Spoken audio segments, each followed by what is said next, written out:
We now welcome in Rick Pizzo from our studio in State College. Rick, you have been on campus all day. Give us a sense of the timeline of the day's events.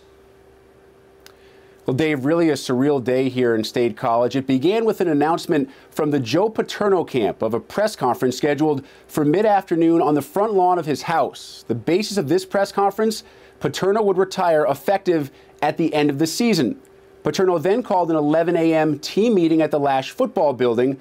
During that meeting, I spoke with a school representative about that afternoon's planned press conference. He made it clear to me Penn State had no knowledge of or affiliation with that press conference. Now, after the meeting, which media obviously were not invited into, some players left the Lasch football building, and we were able to chat with them to get their reaction to what Joe Paterno had to say. I read some stuff on Twitter about what Joe said and some speculations, but as soon as I got the message, I go, we never had a meeting at this time. Something has to be up, so I kind of assumed what he was doing. They want to meet with us as quickly as possible. Joe did and the coaches did, so in order for us to try and all get over here at the same time, it was kind of hard, so we met as early as we could. It was really emotional.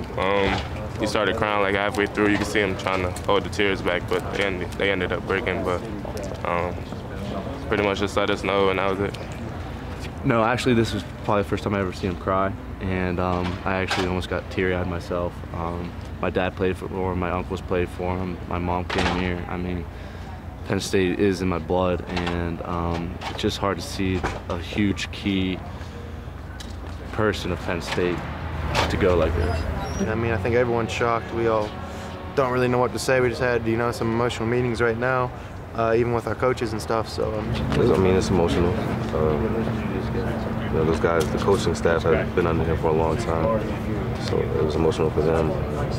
Fifth-year seniors, emotional for them. It's emotional for freshmen. No, no one really took it lightly. Shortly after that meeting ended and we had the chance to speak with those players, I spoke with the same school representative who told me that at that point the school had been informed of the plans to host a press conference, but that since it had been scheduled, it had also been canceled. I spoke with a member of Paterno's camp who told me that right now the coach is feeling a bit handcuffed, both legally and by the university. And Dave, I should make it clear that when I use the phrase Paterno's camp, I do so to emphasize the fact that right now it seems like there are two clear groups, those in Joe Paterno's camp and those on the university side. Not necessarily adversaries, but right now, Dave, it appears there is no working together between the two groups to come to a mutually agreed upon end to this situation. Oh, very interesting there, Rick. What about the mood on campus? I mean, you get away from the football complex, you walk around town. How is this all being received? Right now, if you didn't know anything about this situation and you arrived in State College and walked down Allen Street about noon today, it would look like any other college campus throughout the country. I talked to a couple of students walking by, grabbing some lunch in between classes, and overwhelmingly their sentiment was, right now, we don't have time to think about this. We have essays to write. We have tests to take later this week. When something actually happens, when there's a resolution, come back and talk with us. I also spoke with a couple of shop owners, both of them telling me they just want this to end one way or the other. Some type of resolution would allow them to move on. Right now, they believe that alumni, people that live in this town, and anyone associated with the school simply looks bad the longer the situation wears on. They simply want an end, and they want it now. You mentioned the two camps in this, Rick, and it's become clear, obviously, that Joe Paterno's camp kind of made a preemptive strike here, saying, I'll retire at the end of the season. That has not been approved yet by the Board of Trustees. There are obviously some who believe that Joe Paterno should not coach another game at Penn State.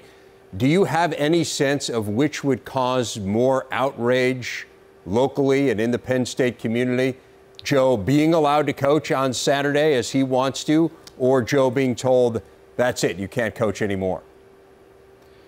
Well, Dave, obviously that's the $64,000 question for the Board of Trustees when they do finally get together and meet on this issue.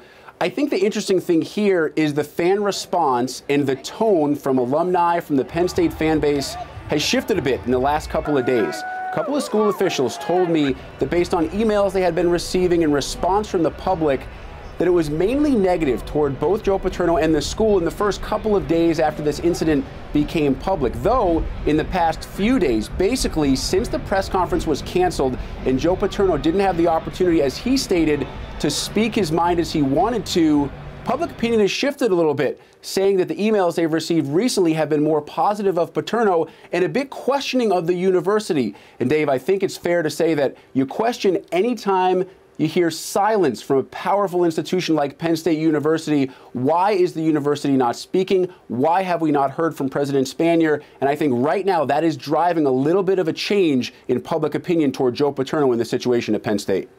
Interesting stuff. Rick Pizzo, In-State College. We'll obviously continue to hear from you throughout the week. Thanks, Rick. My pleasure, Dave.